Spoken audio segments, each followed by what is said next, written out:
Well, in my brain, I didn't know who I was, just as you're describing, different paths, but similar experiences, internal experiences. I was trying to please everyone else. People would say, describe yourself. I couldn't describe myself. I didn't know who I was. I had no idea. All I wanted to do was please everyone else around me. And that becomes very, very bad because if you don't know who you are and you're constantly trying to please everyone around you, you have no sense of self and no sense of identity, and you become hollow inside. And that's where I arrived, many years later, is realizing that I had no love for myself. I had done good things. I had been good to other people. I had tried very hard to live a good life, but at the same time had no understanding of myself and no love for myself because I was just a mirror for everyone else. And that was one of the most important realizations of my life.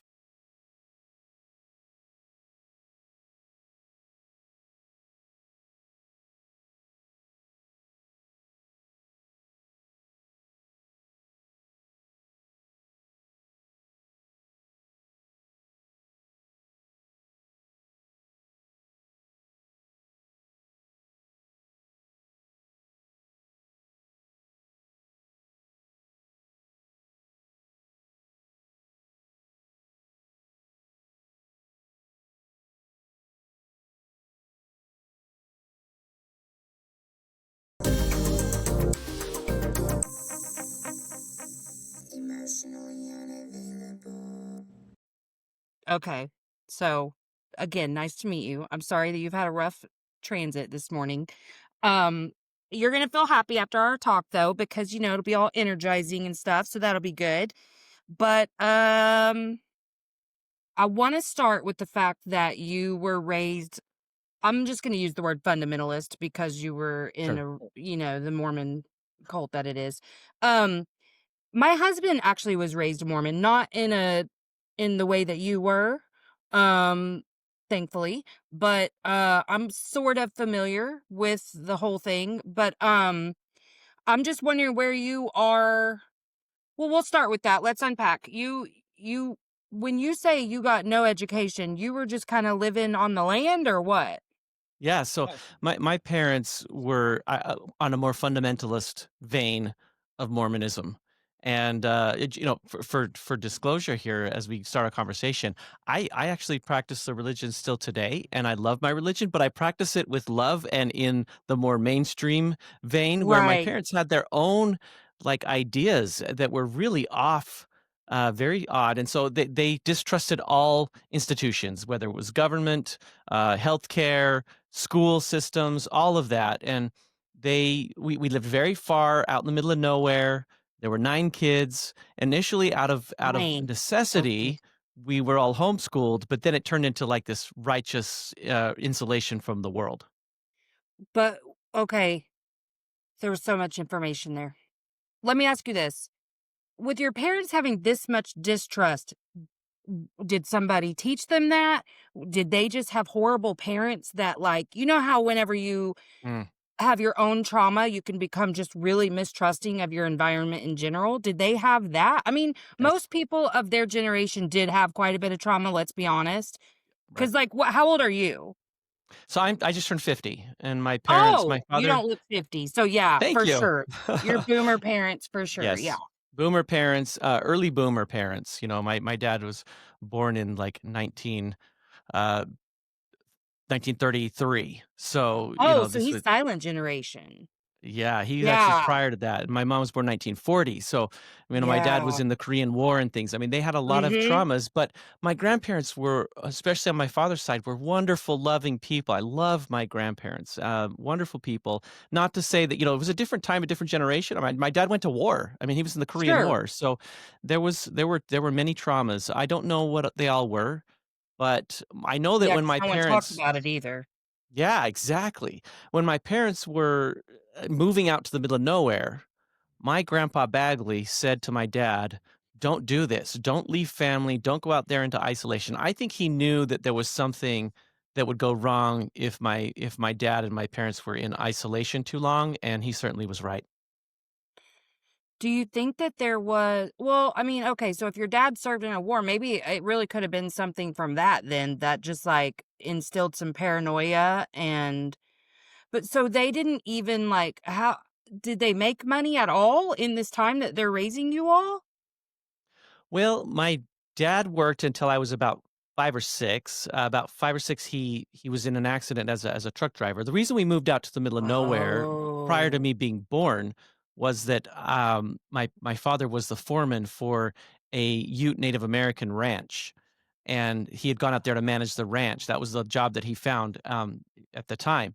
But then when he quit working, so he was in an accident, then he just sort of gave up on life, and he said, "You know, we don't Yeah. need all this stuff. If you want all this stuff," he said to my mom, "if you want all this stuff, then you go get it." And he just quit.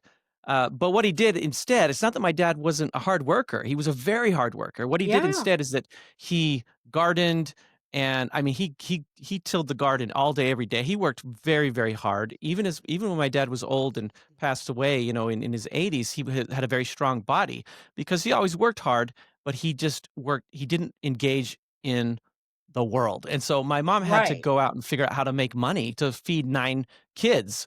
And so she became a salesperson. She started selling advertising for a newspaper, and she worked there for 40 years. And my mom So she provided did work. she Okay. worked, yeah, and she provided better for our family financially than my father was ever able to. And in some ways, I think that also affected him, even though he had given up Oh, on traditional sure. life. Sure. Okay, that's interesting. So then the homeschool really was a choice of the fundamentalist stuff then. It really was just like, "We're not gonna let you be indoctrinated by them folk." Exactly. Yes. Okay. Exactly. So who did the homeschooling then, if your mom was gone at work? Well, that's the point. No one did. And You so really you know, didn't receive an you education. you talk about homeschooling, and nowadays there's all kinds of homeschool programs, and Oh, homeschooling yeah, is like a co-ops and legitimate thing. everything. Yeah, but back then it was a little questionable. But in my house, there was no school. I even met homeschool kids, and they would go to high school after they had been homeschooled through, the younger years. I never could have gone to high school. I didn't know anything. I didn't have books. My sister taught me to read when I was about 7. My sister 10 years older than me, which is actually my 4th sister. She taught me to read, and that's about all the education I had. Man, thank God you got that though. So had Yes. any of you ever, not you obviously, and probably the siblings directly above you, but like your oldest sibling, did they ever go to school, or was this like from the beginning your homeschooling? No, they did go to school. So my oldest sister, Okay. who was the first to graduate from high school from, college, she is 14 years older than me, and she went to school, I think, up till 7th or 8th grade, and so she had a foundation that us as younger kids really never had. Yeah. Well, but you talk about your parents with a lot of love. So I get the sense that you're not harboring resentment or whatever against them. Yeah. For a long time, I did have a lot of resentment, and I've worked through a lot of things. And it's not to say that I've arrived at this end point where everything is great, and I have to say, I will say I've forgiven, but it's not just forgiven. I've reached a point in my life where I'm happy with where I am, and I've worked Mhm. very hard to get here, and I still have, like I said, life's Sure. not I perfect, get right? it. There's problems, Yeah. but I I don't I love who I am, and it took me a long time to love who I am because for a long time I didn't love myself. And so Yeah. I love myself, and I wouldn't change anything in the past or else I might not arrive here. I And totally get that. so Yeah, I so it so I've then a better forgiven. way, or maybe a more fair way to say it, is you've made peace with what those I've experiences were. I think that's a fair way to Yeah, say it. Yeah. I love that. And so, but what when you found yourself, let's say 18, 19 years old, because at that point in my life, I thought to myself, yeah, I don't think my childhood really affected me that much. What can you see from this place, that how that really impacted you going into adulthood? I was very young, very immature. And, at 19 years old, I went on my mission for the church. I went to Brazil as a missionary. And Oh, then I you came back at did? You went 21. on a mission. I did. Okay. Yes. It was life-saving for me to get away from everything and to be exposed to people and what have you. But I was so immature and so unsure and did not understand. I mean, just speaking of education, people make references to things all the time that they assume you understand because they were talked about in school. I didn't Yeah. know what the Holocaust was. What's Really? I didn't know those things, and so And that makes and perfect sense, but yeah, it's stuff we don't think about. these are extreme examples, but there are also very simple examples of people just talking about basic things. Like in my book I write about Star Wars, like Star Wars was all happening. I was born in 75. Like Yeah. it was the thing. But I wasn't a part of it. I didn't get to be a part of all this the social and cultural aspects of things. So to answer your question, when I was that young, I knew that I had been harmed by my childhood. I won't say that I didn't. I knew that Okay. and I'd figured out that it was wrong and that I wanted to go a different direction. I figured that out in my late teens, but I was so inexperienced and immature, more inexperienced and immature than my peers, and it took me a good 10 years to make all of that up.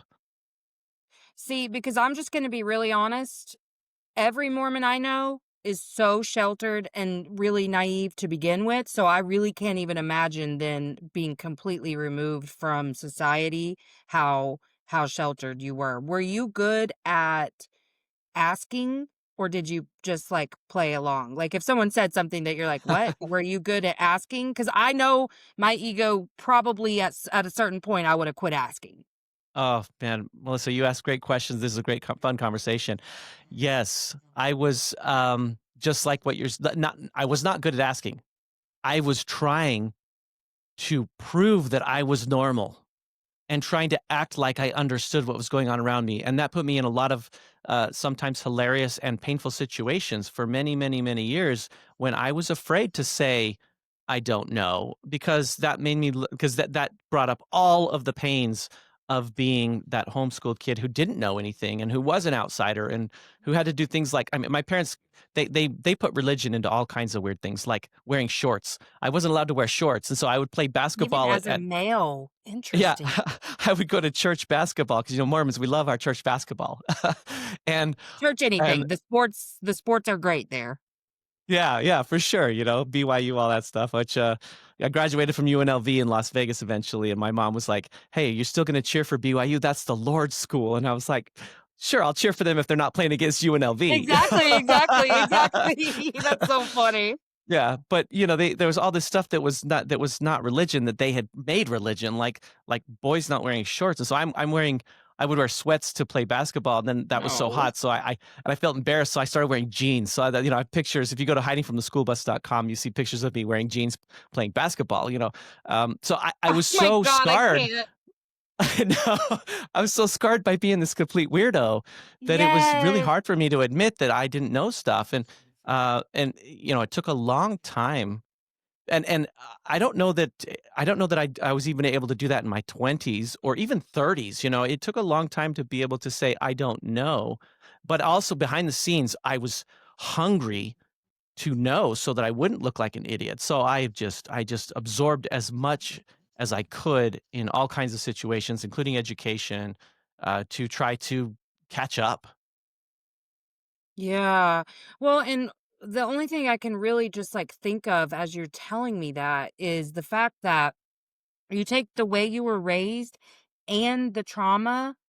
Those 2 things alone really separate us from ourselves, our true selves, anyway in childhood, and we become just like a floating head then where we don't know how to, like, be in touch with who we are. And I remember that alone making me feel painfully separated from my peers, and the fact that I had such a hard time forming an identity because I was forming it based off what, like, my grandma and my church and whoever else was telling me I needed to be, and my really dysfunctional toxic family, you know? And so I can just imagine then you put on that extra layer of really your church folk being the only people that you are around and no schooling. I mean, the schooling was painful for me just because I felt so different than my peers, but I'm really empathetic to what you went through just because I had all this trauma brain, so I really couldn't, like, give school the effort that it took, and that was something I carried a lot of shame for all through high school when I graduated with a 1.5, 1.7, something like that, and so it wasn't until I got really serious about college and was making good grades that I was like, "Wait a second. I'm smart. Like, what? Like, when I had a calm environment and a Yeah. non-chaotic life, I could apply myself, but man, I can imagine how hard that would be and just the shame that you were carrying. I mean, which is unfair to us to carry shame for things, but that's what we do. Well, and you in my brain, I was I didn't know who I was, just as you're describing, different paths, but similar experiences, internal experiences. I was trying to please everyone else. Mhm. People would say, describe yourself. I couldn't describe myself. I didn't Yeah. know who I was. I had no idea. All I wanted to do was please everyone else around me.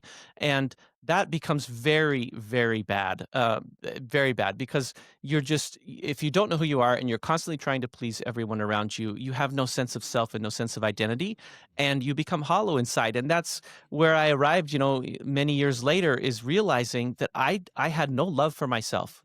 I had done good things, I had been good to other people, I had tried very hard to live a good life, but at the same time had no understanding of myself and no love for myself because Mhm. I was just a mirror for everyone else. And that was one of the most important realizations of my life.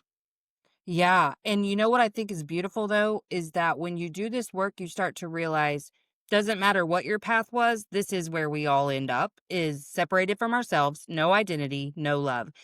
Did you, with your lack of self-love, I'm asking this because this is how it affected me, but Sure. I really wandered around this earth feeling like I just loved everybody so much and nobody really loved me like that. Mm. Mine was a little different. I felt that a lot of people loved me, but I was afraid to let them get close. So superficial love. So I had many, many friends, and I write in my book about running away, running a lot. Is when I hungered for love, and I find love. I moved to Las Vegas when I'm 22 years old, and my brother and his wife said, "Come down to Las Vegas. We'll see if we'll help you figure out how to get into college." Because I really wanted to go to school. I got my GED, by the way, after my mission. So I came home from my mission, studied, Okay. and got my GED, and was very proud of that. My parents were not proud of it. My dad said, "What do you need that piece of paper for? You just need Oh, somebody to yeah. tell you you're smart." Uh-huh. Um, so there was a point where I realized I can't. I've got to stop seeking. Um, worth and love and acceptance from my parents, and need Right, no to, praise and validation coming from there. no, none, right? Only if well, yes, there was plenty of it if I did what they wanted, Sure, and yeah. I was a reflection of them, sure, which I didn't wanna do that. So, yeah, so I was trying to get find love. I moved to Las Vegas. My brother and my sister-in-law are amazing to me. My sister-in-law helped me to learn mathematics. We went to a store. She had picked up the grade books from 3 to 12. She was a Oh, nurse, and she helped me through those, and then she helped me get an appointment with an admissions counselor at UNLV, and it coached me on what to do. I sat down with that admissions counselor and said, "Look, I have no education, I have no transcripts. I tried to take the ACT, completely bombed it. I did so poorly that oh, no school would take me because I just didn't understand this stuff, trying to catch up on a lifetime of education and months of studying." And the admissions counselor really liked me and said, "Okay, we'll let you audit classes as a non-admitted student for 2 semesters. If you get passing grades in those 2 semesters, we will admit you as a student, and those grades will count towards your degree." And that's oh, how, wow. this counselor gave me a way into school and into college, which I did very well, by the way, and I got a I'm 4.0, sure. studied That's very hard, and yeah. got admitted to Well, because now UNLV. all your worth and validation is coming from education, am I right? Yes, Yeah. at that stage. Same, Well, it same. it was, and then but what I wanted to tell you about my brother and sister-in-law is that they were like, so even though they're not that much older than me, they were like my like surrogate parents in a way, giving me love and Mhm. acceptance. And after those 2 semesters at UNLV, I was struggling with the structure of school. And I never sat in a classroom before and had instruction. I'd never taken tests. I'd never written papers, and I did it really well for those 2 semesters, but it was a lot for me. Plus, I Yeah. have all this love and acceptance at home. I ran away. I moved to another Oh, city, and I saw something else, and I was like, "Let's go." So, my point to that is that I ran away from people getting too close, for a long Were you time. conscious of that that's what you were doing, or is this No, something you've learned in hindsight? Yeah. no. Had to look back and see Yeah. it. Yeah, that's interesting. I can see that being a coping. Mine was a little opposite in that, well, I had a narrative that, like, they didn't, and so I pushed them away. Like, I ran away from people and things a lot, but I was kinda hateful about it. You know what I mean? Like, I was like, "Oh, they're toxic, or they don't" listen, my family is toxic, and they deserve to be cut off, but, like, my friends and stuff, I've cut a lot of people off in my lifetime, and, like, just yesterday, I was on somebody else's show and, like, learned in real time. I was like, "Oh, that was probably the beginning of me pushing people away. Oh, okay, my bad." Mm. And so, like, I'm still learning all the ways in which I've done that. But yeah, I can see, well, avoidant tendency, when you have that, like, extreme, you kinda quit anything, reject anything before it can reject you. Yeah, and the fear is that they're going to see the real you if they get too close, and they're not gonna love Mhm. you. They love Yeah, you, the shell of you, but if they get really yeah. close and see your heart, they won't love you, and so you don't wanna let people get into that into the core of you, and, took me a long time to open up to that level. Yeah, because yeah. I mean, I definitely can resonate with that, and but I remember even having a conscious thought, like, probably 30s and early 40s, somebody saying really nice stuff and me always thinking to myself, "If you really knew me, you wouldn't think that." You know what I mean? Mm, Because the idea of duality didn't exist in my brain. Like, those yeah. things can be true, and it can also be true that sometimes I'm bitchy, and that's okay, but, like, it was like these things I carried all this shame over, like, that was the stuff that mattered, I guess. So when kinda was the turning point? Like, you got through college, I'm sure learned and grew so much through that. Well, my path through college was a little very windy, and a lot of life happened before I graduated. It was 10 years before I graduated from college. Okay. So I took a detour in the middle and became a flight attendant for United Airlines I and love moved to that. Chicago. Oh my gosh, it was like Did the you have best so much 20s. fun? I had so much fun, and I have some incredible, incredible friends. And that is where like real what's the word? Exposure, education, experience to the Yeah. world really came, like, I mean, I grew up in this really isolated world, not just isolated because I was good because of the faith, from the Church of Jesus Christ of Latter-day Saints Mormons, but isolated in that my parents were even isolating me from the people of my faith because they thought that Right. they weren't good enough. So I was super isolated to, all of my friends and roommates are young girls women my age, and guys, gay guys, and people from Miami and Yeah. Florida, like Florida, the Virgin Islands, Texas, and all over the country, and even all over the world. And I'm traveling all over the place, and I'm going all over the world. I Oh, visited just almost seeing every so state. much. Yeah, it Yeah. was it was amazing. I was in Paris on a Y2K, the night that they turn on the lights the sparkly lights on the Eiffel Tower. So all of a sudden I'm living this dream life that I thought would never be possible. For me, the biggest thing I could imagine in my life was maybe someday I'll move to Salt Lake City, Utah, like the big city. That's the big city. And now I find myself all over the world, and it Yes. with these incredible friends who didn't care. They don't care. They don't care where I'm from. They accept me for who I am, and I accept them for who they are. And it was this really, really amazing, really important time in my life. And I still have wonderful friends to this day from that time. And then it sort of ended with 9/11. When 9/11 happened, Yeah. all of my friends were spread all over the country, and it was kind of the shakeup of a moment. And it sort of shook me. I'd been a flight attendant for about 3.5 years at that point. It shook me to say, there's been this thing inside of me saying, I want to go back to school. I need to finish this education thing. I really need to do it. I need to do it for myself, and I know there's something more that I'm supposed to do. And so I moved back to Las Vegas and went back to school and started back in at UNLV, and eventually graduated. I was 34 years old when I I love graduated from that. UNLV, um, and got my business administration degree.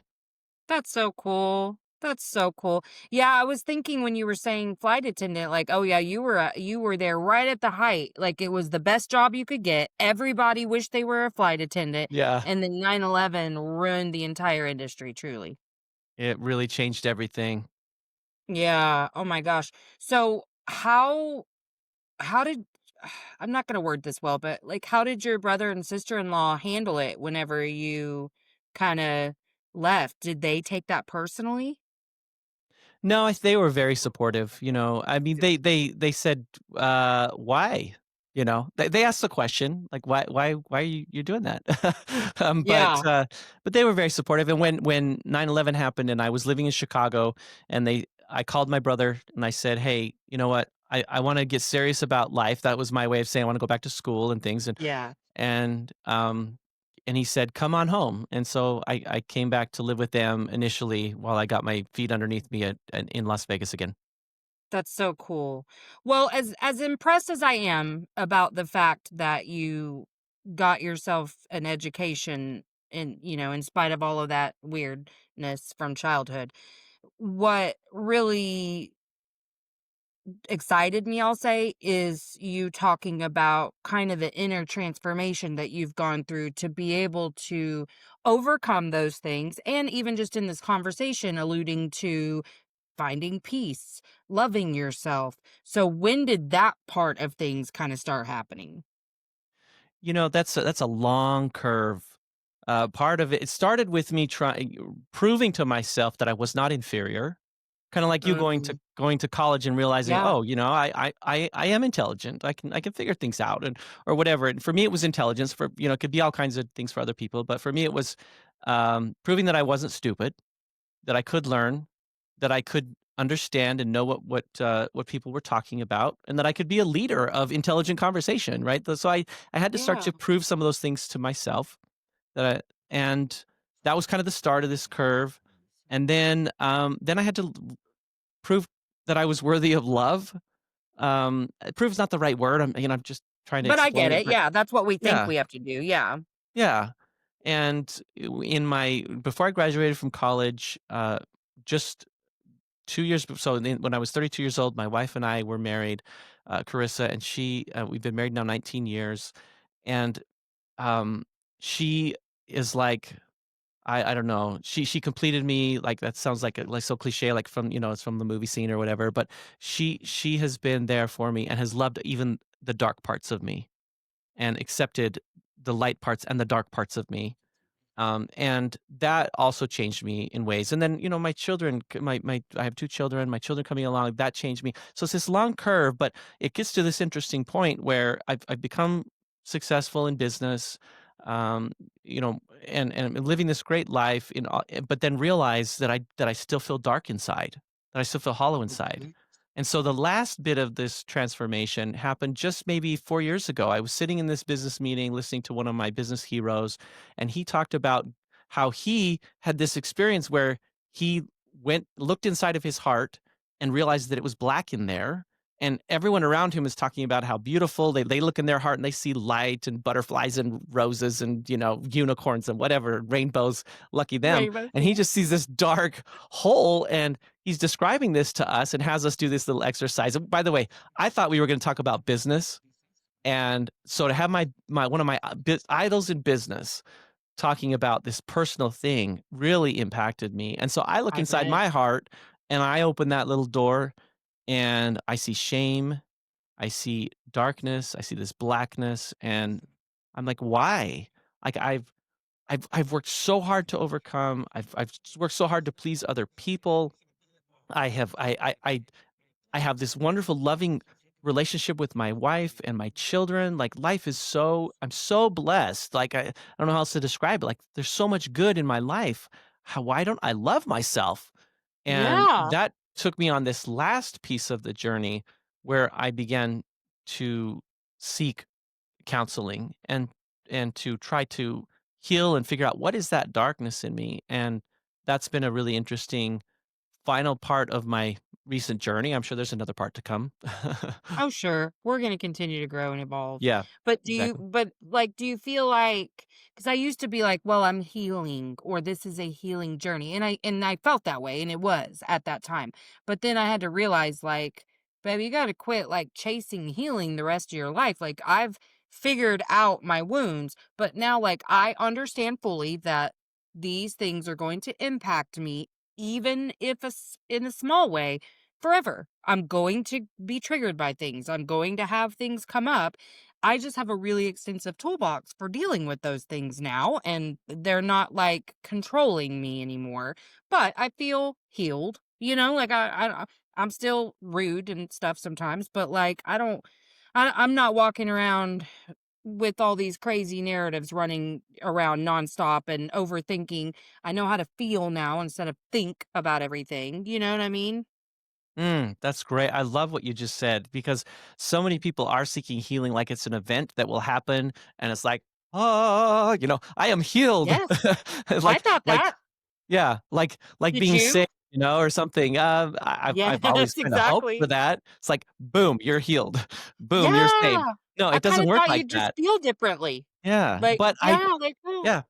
But I do feel differently in this gradual different, but it's more like what you said. It's like it's the toolbox. I have these other things, these tools. And one of the greatest things that's happened for me over the last few years is quieting the narratives in my brain because they were just running all the time. And All the I love time. love the book The Power of Now by Eckhart Tolle. It's one of the most I've impactful heard of books it, of yeah. my life. Oh, I recommend anyone who understands what I'm talking about this constant narrative in your brain.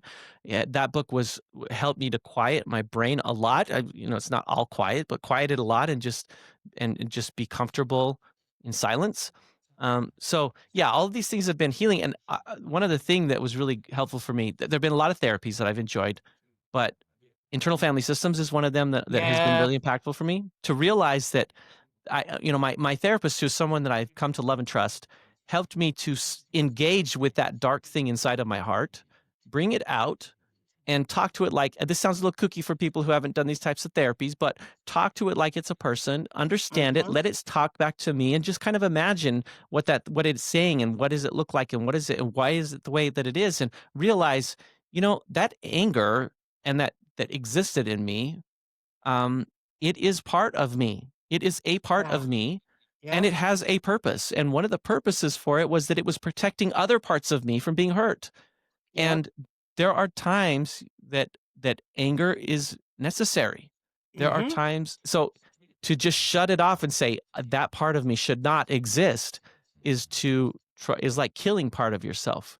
And so I've Right. tried to accept all those different pieces of me and appreciate them for the value that they bring to me.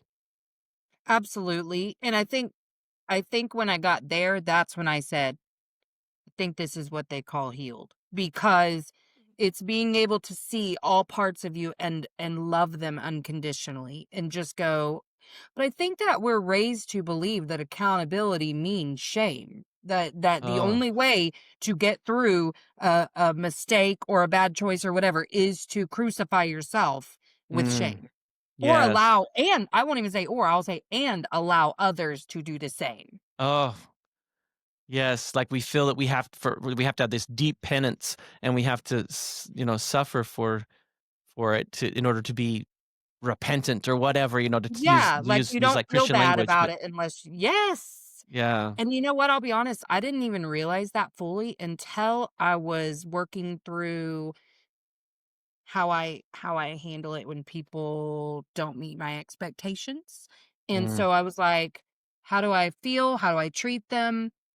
What is my thought process?" And I really I mean, I just envisioned myself holding them by their, collar and like, yeah. "You did this to me and you need to feel bad and feeling bad needs to look like this."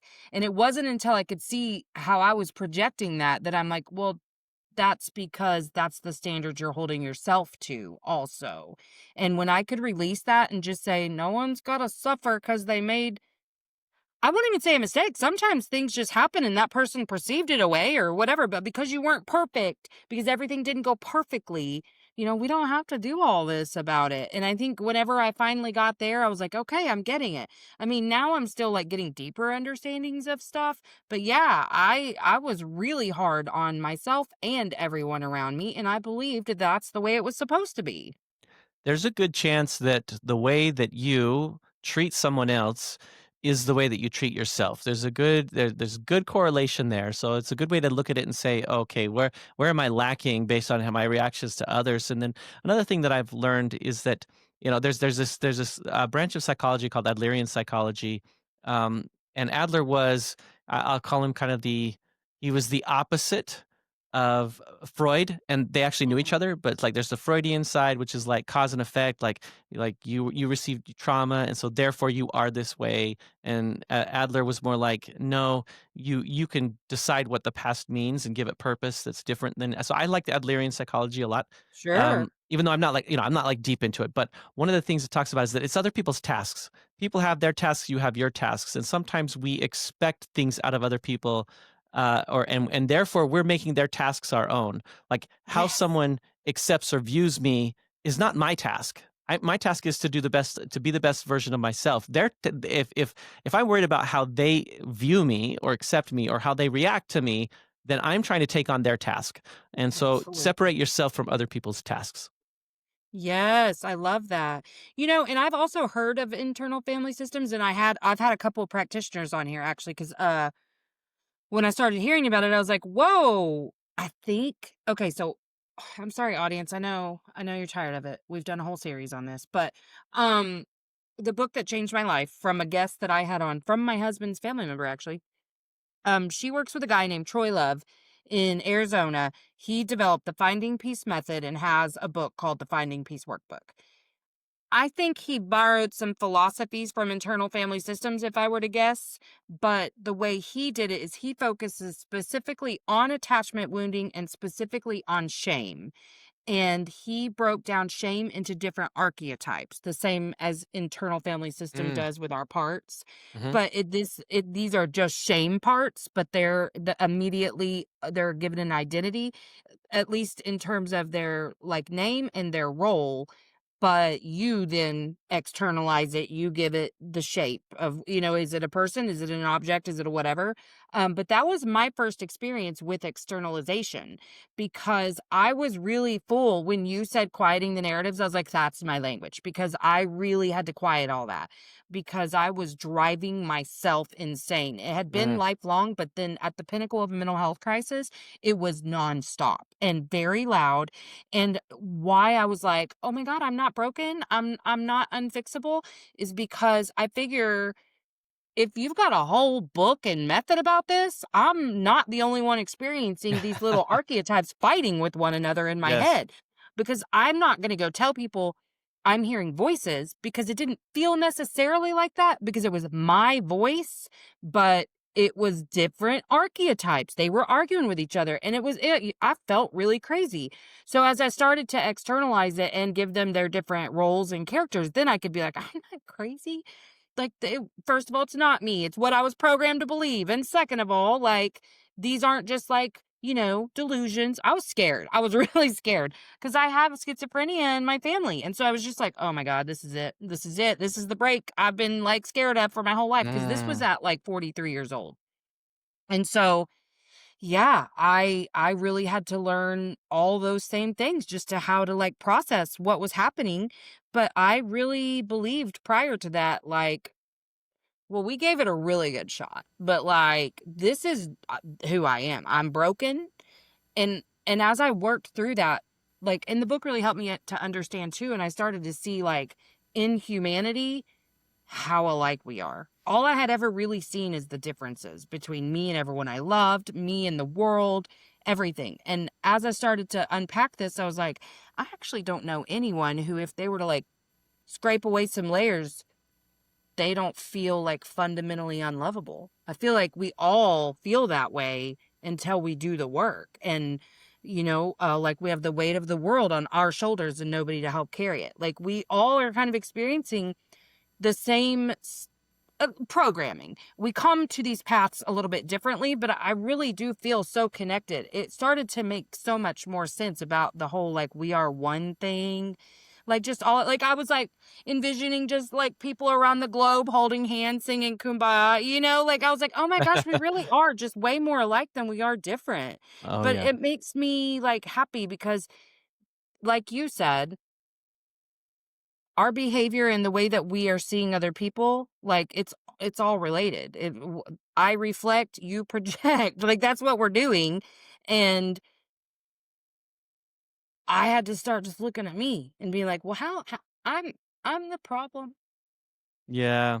And, people who talk about internal family systems, if it sounds a little crazy to you, and you're like, you're giving them names, and you're all this, and you're giving them personalities and faces and everything, and they're like, that sounds crazy. You're crazy. And then they go to the movie theater and they watch Pixar's Inside Out. Elemental, or Inside Out. Yeah, Inside Out. They watch Inside Out, and they're like, oh, this is the cutest movie. Isn't this so true? Well, that's exactly what we're talking about. I mean, that is internal family systems in a cute movie, but people relate to it because it's true. You have shame and guilt, and you have the happy personality, and you have the innocent one, and you have the anger, and you have all these different things right inside of you. So to draw them out and understand them all is not so weird.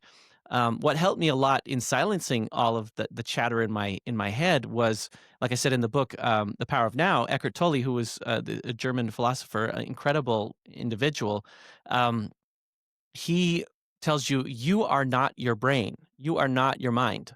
Your mind will run amok, and it will tell you that it is you, but it is not you. It is a tool of you, and there's something else inside of you. And for me, this always drew a nice parallel to my religious beliefs, that there, which, regardless of religion or anything, most people accept that there's something more happening inside of us than just Sure. we're not just a piece of walking technology, biological technology. There's something else happening, and so there's something else inside of you that's he calls it the observer. For me, maybe I would call it the spirit, because I'm kind of, spiritualist. But Yeah. there's this other part of you that's observing, and you don't need to tell your mind what to do, because if you're telling your mind what to do, that's your mind fooling you. Just be the That's observer so and great. observe, and when your mind is running, then just observe, what is the mind doing? And what is the body doing? What is happening in my breathing? What am I feeling am I feeling that tightness in my chest? Or am I feeling tightness in the muscles in my shoulder? Like, just observe what is happening. And just by observing, it's amazing how these things begin to resolve themselves. And that's one of the greatest lessons that I took from that book, that helped me to quiet so much of the chatter in my head. Yes, I love that. Oh, man. Well, I have loved this conversation. Before we wrap up, is there anything that you could say for like an actionable takeaway for audience members? Yeah, absolutely. Well, I would love it if people read my book. From the standpoint of, I think that my story will resonate with a lot of people. It starts out a little heavy, Sure. because of the way that my childhood was. The very opening, it talks about my father and some of his animal cruelty, and I've had people say, "Oh my goodness, I don't know if I can get past that first chapter, because it's painful to read." It was painful to experience, but I hope that it will touch someone, and that it can help other people to through their own journey, and to say, you know what, I don't need to change the past. The past can be in service to me. Whatever happened in the past can serve me now. It's all dependent on how I view it, and how I work through it. And so, if you go to hidingfromtheschoolbus.com, you can learn more about it. But yeah, I too really enjoyed this conversation and love the directions that it took us. And I really appreciate you having me, Melissa. Yeah. So is that your website, hidingfromtheschoolbus.com? Yes, it is. Oh, that's a great website. And I am going to go look because I do need to see you playing basketball in your jeans. And where can we get your book? Is it just all retailers or what? Yeah, it's available everywhere. It actually is an Amazon bestseller, Okay. in multiple categories of self-help and other things. And so you just just type in hidingfromtheschoolbus.com wherever you buy books, Amazon, whatever. The audio book is, will be out in mid-September. So the audiobook Oh, is right the only thing that's on. not out yet, but everything else is Okay. available everywhere.